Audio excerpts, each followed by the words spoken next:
Today's video's lecture is about control of particulate matters in air pollution engineering. The factors affecting selection of the equipment depends on the size of the particulate pollution, concentration of the pollutant, corrosivity, volumetric flow rate, required collection efficiency, and cost of the project.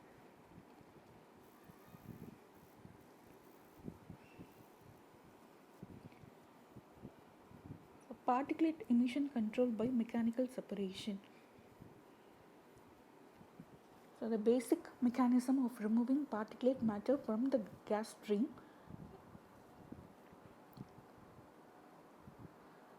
can be done by gravitational settling, centrifugal impaction, inertial impaction, direct interruption, diffusion, electrostatic precipitation.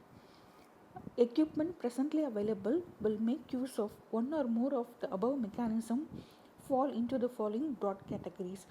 We have gravity settling chambers, which use gravitational settling, and cyclonic separators uses centrifugal impaction, and fabric filters.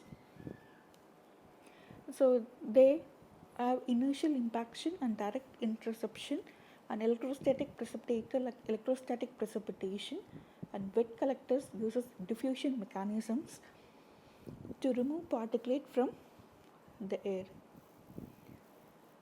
So the gravity settling chamber is generally used to remove larger abrasive particles, that is of particle size greater than 50 micrometer from the gas stream. It provides enlarged area to minimize horizontal velocity and allow time for the vertical velocity to carry the particle to the bottom. The usual velocity maintained in the chamber is between 0.5 to 2.5 meter per second. So this is similar to a sedimentation tank in water supply treatment or wastewater treatment. So the main advantage is simplicity. So maintenance cost is gradually reduced, and low pressure drop can be used as a pre-cleaner device. So the main drawbacks are, so it acquires larger space and low efficiency, larger size particle, that is particles of size greater than 50 micrometers are only separated by this process.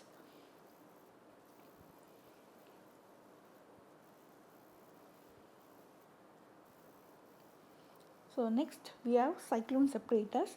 So cyclone separators uses centrifugal force to remove suspended particles from air molecule or from the flume. So we all know that the centrifugal force tends the larger size particles to move apart from the cyclic motion. So thus way it removes larger size particles from the moving air.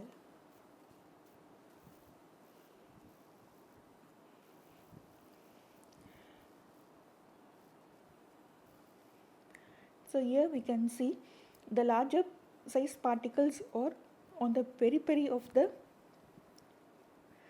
mechanism process. So this is a cyclone separator plan view. So we can see larger size particle around the periphery and smaller size particle along the middle part of the cyclonic separator. So as the particles or the gas moves in a circular motion, all the larger size particles are moved or forced to move out from the gaseous stream due to its weight by the centrifugal force. So that imparts removal of larger size particle from the air stream.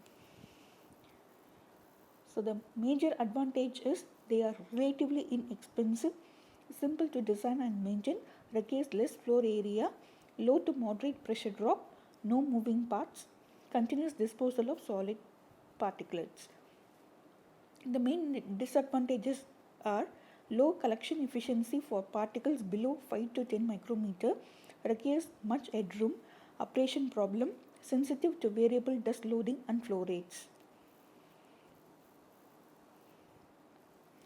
We have larger diameter cyclones and main axial centrifugal separator or small diameter multi-cyclones, bottom entry cyclone separator for specific uses. So in the first top left diagram, so it is a top inlet where the air particle, so the pollutant air or the plume gas is forced to enter at the top of the cyclone separator. The dust is collected at the bottom and clean gas is escaped from the top of the cyclone separator. So top right is the axial inlet. So the pollutant gas is entered to the center of the cyclonic separator and the dust is collected at the bottom and clean gas is escaped from the top. And the bottommost is the bottom inlet where the pollutant gas is entered at the bottom and the clean gas is escaped at the top opposite corner to the inlet and dust is collected at the bottom. So we can see the clear picture of the bottom inlet type of cyclone separators.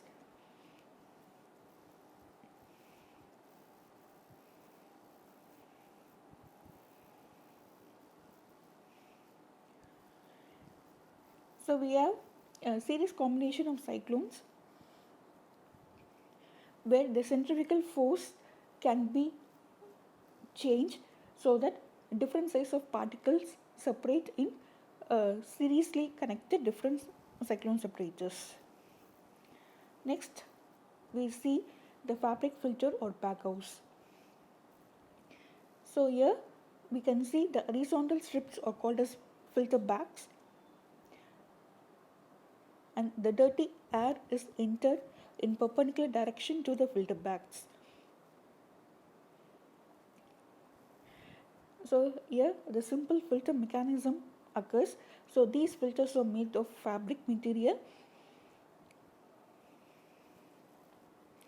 where the clean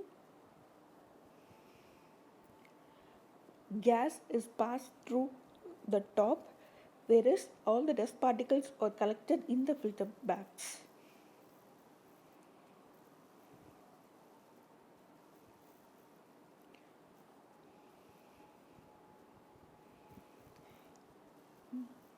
So baghouse is an air pollution control device that removes particulates out of air or gas released from commercial processes or combination devices. Baghouse came into widespread use in late 1970s after the invention of high temperature fabrics capable of withstanding temperature greater than 180 degrees Celsius. So the efficiency is 99.5%.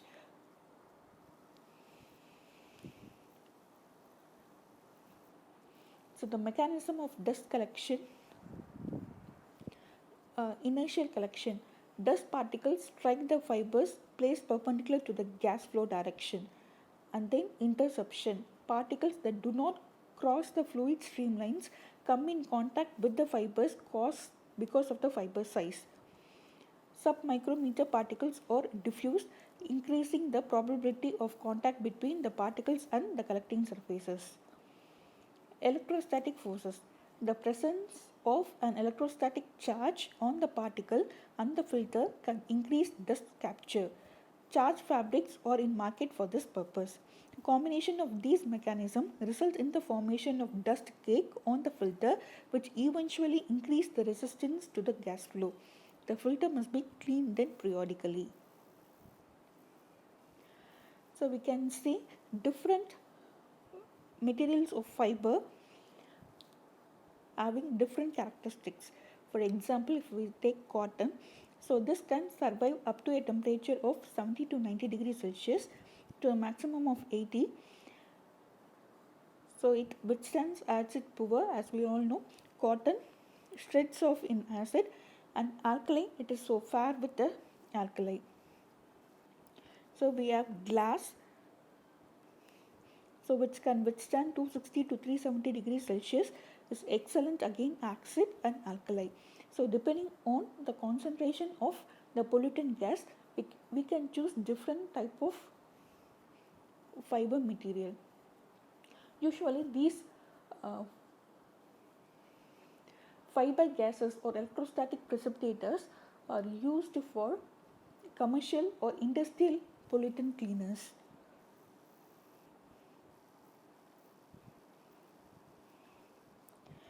So again we have bottom feed, top feed and exterior filtration process. So depending on the inlet of the pollutant gas. So these three are the different types of baghouses: mechanical shaker, reverse air baghouses and pulse jet baghouses. Mechanical shaker baghouses. So these we have the external mechanism uh, to shake the filters, so thereby releasing the pollutant from the fibers. So the fibers are collected at the bottom.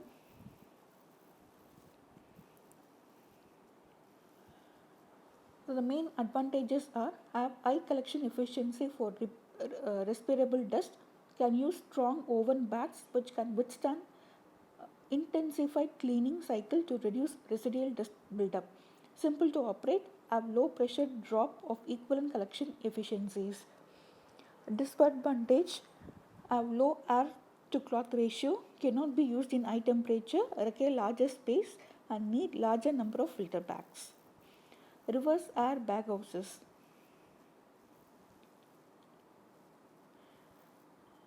So we have seen butterfly valves are placed at the entry place of the clean gas, and we have bags supported.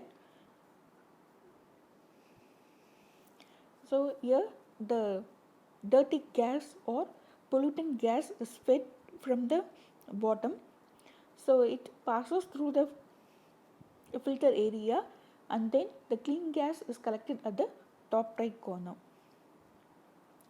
So the filters are backwashed with the air, so that enters in the opposite direction of the clean gas. The filtered solids, so during the backwashing, the fabric filters are squeezed up and all the dust particles are loosened and they are collected at the bottom of the filter. So the main advantages is have high collection efficiency of respirable dust, preferred for higher temperature due to gentle cleaning action. Disadvantages is required frequent cleaning because of gentle cleaning action, have no effective way to remove residual dust buildup.